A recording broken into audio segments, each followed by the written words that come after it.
నమస్తే. లక్షల సంఖ్యలో మసీదులు కట్టుకోవచ్చు, మసీదులు ఉండొచ్చు. కానీ ఒక్క శ్రీరాముడు విగ్రహాన్ని పెట్టుకోకూడదా? హిందువులకు ఆ మాత్రం హక్కు లేదా అని బంగ్లాదేశీ రచయిత్రి తస్లిమా నస్రీన్ ప్రశ్నించారు. ఇంతకీ సందర్భం ఏంటంటే, బంగ్లాదేశ్లో జరుగుతున్నటువంటి ఒక అతిపెద్ద శ్రీరాముడి విగ్రహం అంటే ప్రపంచంలో కాదు, బంగ్లాదేశ్లో ఇదే అతిపెద్ద శ్రీరాముడి విగ్రహం నిర్మాణం జరుగుతోంది. చూడ్డానికి చాలా చక్కగా ఉంది. కానీ ఈ నిర్మాణాన్ని ఓర్వలేక కొన్ని మతోన్మాద సంస్థలు ఈ విగ్రహ నిర్మాణాన్ని ఆపేయాల్సిందే, మనది ముస్లిం కంట్రీ, ఈ ముస్లిం కంట్రీలో శ్రీరాముడి విగ్రహం ఎందుకు ఉండాలి, మీరు ఆపేస్తారా లేకపోతే మమ్మల్ని విగ్రహాన్ని కూల్చేయమంటారంటూ కొంతమంది ముస్లిం మత పెద్దలు, జమాతే ఇస్లామీ లాంటి సంస్థలు, ఇంక్విలాబ్ మంచ్ లాంటి సంస్థలు ధర్నాలు చేస్తున్నాయి, ఆందోళనలు చేస్తున్నాయి, నిరసనలు చేస్తున్నాయి. మీకు 2 విజువల్స్ చూపిస్తాను ఈ వీడియోలో. ఒకటి ఆ కన్స్ట్రక్షన్లో ఉన్నటువంటి శ్రీరాముడి విగ్రహం చూడండి ఎంత చక్కగా ఉందో. ఇప్పటికే అక్కడ ఒక శ్రీకృష్ణుడి విగ్రహం కూడా ఉంది, ఒక 57 అడుగుల శ్రీకృష్ణుడి విగ్రహం కూడా ఉంది. అది నిర్మాణం దాదాపు పూర్తి అయిపోయింది. ఇప్పుడు శ్రీరాముడి విగ్రహ నిర్మాణం జరుగుతోంది, అత్యద్భుతంగా ఉంది. కానీ ఇప్పుడు దీన్ని అడ్డుకుంటూ ఉన్నారు. నిజానికి ఈ విషయం చాలామంది హిందువులకు తెలియదు, మన దేశంలో ఉన్నటువంటి వాళ్ళకి తెలియదు. బంగ్లాదేశ్లో ఇంత పెద్ద శ్రీరాముడి విగ్రహ నిర్మాణం జరుగుతోందా అని చెప్పి దీన్ని ఈ అడ్డుకోవడాన్ని బంగ్లాదేశ్ రచయిత్రి తప్పుపడుతున్నారు. ఆమె చాలా క్వశ్చన్లు వేశారు. ఆమె ఏమన్నారో ఒకసారి చూద్దాం. ముందుగా దానికంటే ముందు ఇది ఎక్కడ జరుగుతోంది ఈ నిర్మాణం, ఇదంతా కూడా ఒకసారి చూద్దాం. ఇది గైబందా జిల్లా పలాష్బారి ప్రాంతంలో నిర్మాణం జరుగుతోంది. ఈ విగ్రహ నిర్మాణం ఆపేయడాన్ని అంతర్జాతీయంగా ఇది ఒక చాలామంది దృష్టిని ఆకర్షించింది. ఆలయ కమిటీ ఏం చెప్తోందంటే, ఇది లా అండ్ ఆర్డర్ సమస్య వస్తోంది, శాంతి భద్రతల పరిరక్షణ కోసం పనుల్ని తాత్కాలికంగా నిలిపేస్తున్నట్టుగా ప్రకటించారు. కారణం ఏం చెప్తున్నారంటే, ఇస్లామిక్ సంస్థలు, మత ఛాందసవాద వర్గాలు ఒత్తిడి తీసుకొస్తున్నాయి. మీరు చూడండి, ఇంకొక విజువల్ కూడా మీకు చూపిస్తాను. అక్కడ ఫ్లెక్సీలు పట్టుకొని పెద్ద ఎత్తున నిరసనలు చేస్తున్నారు. హిందువులకు వ్యతిరేకంగా, శ్రీరాముడికి వ్యతిరేకంగా నిరసనలు చేస్తున్నారు. అలాగే ఆ ఫ్లెక్సీపై ఉన్నటువంటి శ్రీరాముడి చిత్రపటానికి చెప్పులతో కొడుతున్నారు దుర్మార్గులు. నిజానికి బంగ్లాదేశ్లో ఇలాంటివి ఉదంతాలు జరగడం ఇది కొత్తేమీ కాదు. మొహమ్మద్ యూనస్ వచ్చిన తర్వాత టార్గెటెడ్ కిల్లింగ్స్ జరిగాయి, హిందువుల్ని టార్గెట్గా చేసుకున్న భౌతిక దాడులు జరిగాయి, కొన్ని వందల సంఖ్యలో ఇన్సిడెంట్లు జరిగాయి. అంతకుముందు షేక్ హసీనా ఉన్నప్పుడు అంత గొప్పగా ఏమీ లేదు. షేక్ హసీనా పరిపాలనలో కాస్త కూస్తో నయం. కానీ మొహమ్మద్ యూనస్ వచ్చిన తర్వాత మరింత దారుణంగా తయారైంది. హిందువులు మా దేశంలో ఉండొద్దు, వెళ్ళిపోండి అనేటువంటి రీతిగా దాడులు చేశారు. ఇప్పుడు తారీఖ్ రెహమాన్ వచ్చిన తర్వాత కూడా పెద్దగా పరిస్థితిలో మార్పు ఏమీ లేదు.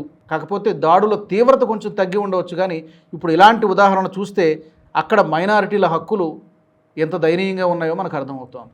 తర్వాత బంగ్లాదేశ్ రచయిత్రి తస్లిమా నస్రీన్ ఏమంటున్నారంటే, నిజానికి ఆమెకి చంపేస్తామని చెప్పి గతంలో బెదిరించారు. ఎందుకంటే ఇస్లాంలో ఉన్నటువంటి కొన్ని నియమాలని, మహిళల హక్కులు, స్వేచ్ఛ గురించి ఆమె ప్రశ్నించారని చెప్పి ఆమెను చంపేస్తామని చెప్పి బెదిరించారు. ఆమె భారత్లో ఆశ్రయం తీసుకోవాల్సినటువంటి పరిస్థితి వచ్చింది గతంలో. మళ్ళీ మరొకసారి ఆమెనే ప్రశ్నించారు.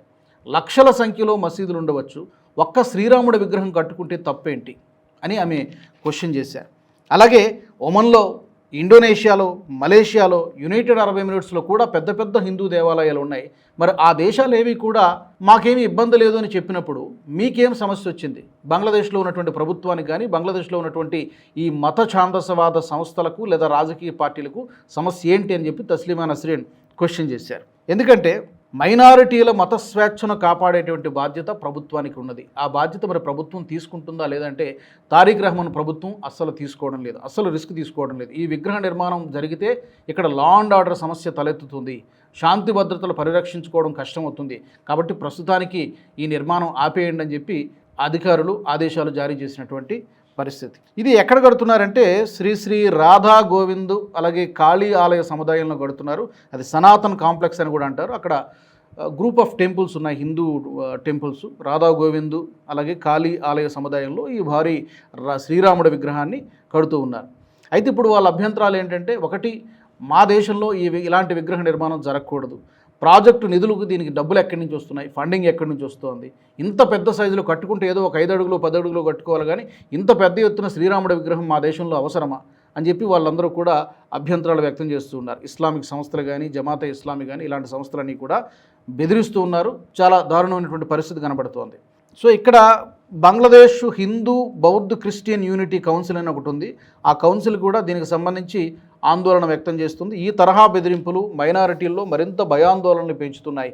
మత సామరస్యానికి నష్టం కలిగజేస్తున్నాయని చెప్పి ఈ బంగ్లాదేశ్లో ఉన్నటువంటి హిందూ బౌద్ధ క్రిస్టియన్ యూనిటీ కౌన్సిల్ ఆరోపణ వ్యక్తం చేస్తోంది. అయితే అరణ్య రోదనగానే ఉంటుంది, ఎందుకంటే అక్కడ హిందువులు కూడా ఎవడు పట్టించుకునేవాడు ఉండడు, ప్రభుత్వానికి అసూయ ఉండదు. ఈవెన్ ప్రభుత్వానికి లేనప్పుడు నేచురల్గానే పోలీసులు కూడా దీన్ని పట్టించుకోరు, మరింత అణిచివేసేటువంటి ప్రయత్నమే జరుగుతుంది తప్పితే అంతకుమించి ఇంకేమీ లేదు. సో దీంతో ఈ ఉదంతంతో మైనారిటీల భద్రతపై మరొకసారి ప్రశ్నలు. మైనారిటీల భద్రత లేదు. గడిచిన సంవత్సరంన్నర కాలంలో ఎన్ని హిందూ దేవాలయాలపైన దాడులు జరిగాయి, కొన్నింటిని కూల్చేశారు, కొన్ని శిథిలావస్థలో ఉన్నాయి. ఎంతమంది హిందువులపై దాడులు చేశారు, ఎంతమంది హిందూ మహిళలపై అత్యాచారాలు చేశారు, కొంతమంది హిందువులు ఇళ్లలో ఉంటుండగానే వాటికి నిప్పు పెట్టేసినటువంటి పరిస్థితులు కూడా మనం చూసాం. సో ఈ ఉదంతంతో మరొకసారి హిందువుల భద్రత ప్రశ్నార్థకంగా మారింది. ప్రభుత్వం వాళ్ళ ఒత్తిడికి తల వంచుతోంది. ఎందుకంటే జమాతే ఇస్లామీ అక్కడ పొలిటికల్ ఫోర్స్ కాబట్టి వాళ్ళు మాట వినకపోతే మళ్ళీ వీళ్ళు అరాచకం సృష్టిస్తారని చెప్పి తారీఖ్ రహమాన్ భయపడుతున్నట్టుగా కనబడుతోంది.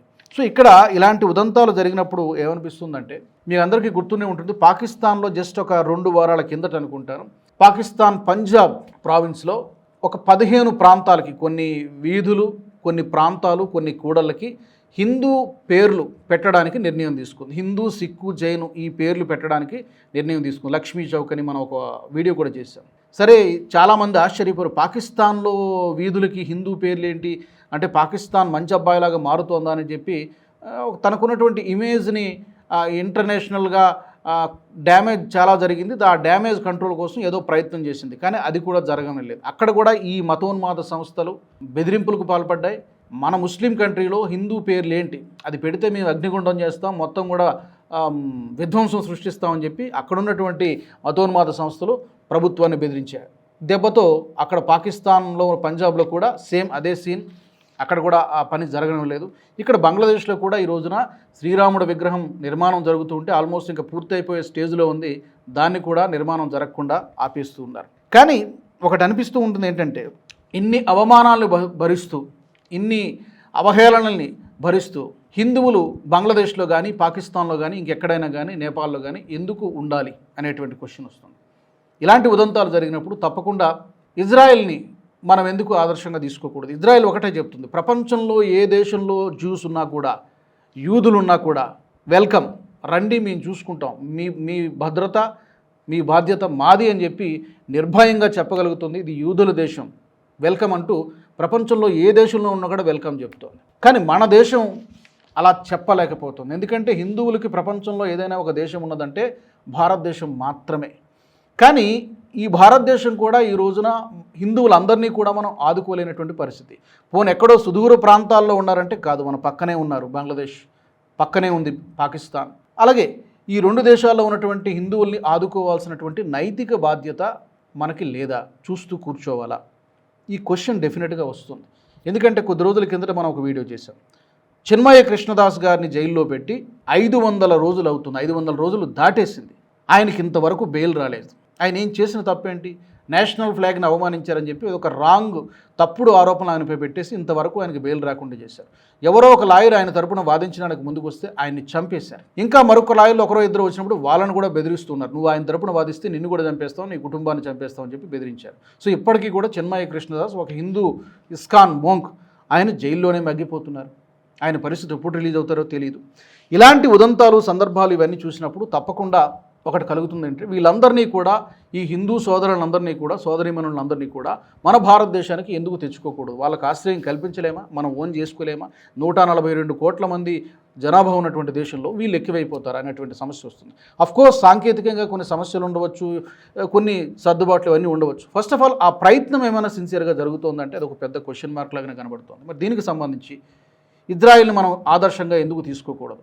యూదుల్ని ఎలాగైతే వాళ్ళు హక్కును చేర్చుకుంటున్నారో హిందువుల్ని మన భారతదేశం అలా హక్కును ఎందుకు చేర్చుకోకూడదు? మీకేమనిపిస్తుంది? తప్పకుండా మీరు కామెంట్ సెక్షన్లో పెట్టండి. ఈ వీడియో మీకు నచ్చినట్టయితే లైక్ చేయండి, 10 మందికి షేర్ చేయండి. అలాగే కామెంట్ల రూపంలో మీ అభిప్రాయాలను మాతో పంచుకోండి. Nationalist hub group of channels ను సబ్స్క్రైబ్ చేసుకుని తెలుగునాట జాతీయవాద జర్నలిజాన్ని ప్రోత్సహించండి. ఈ వీడియో కింద ఉన్న బెల్ ఐకాన్ పై క్లిక్ చేయడం మర్చిపోవద్దు.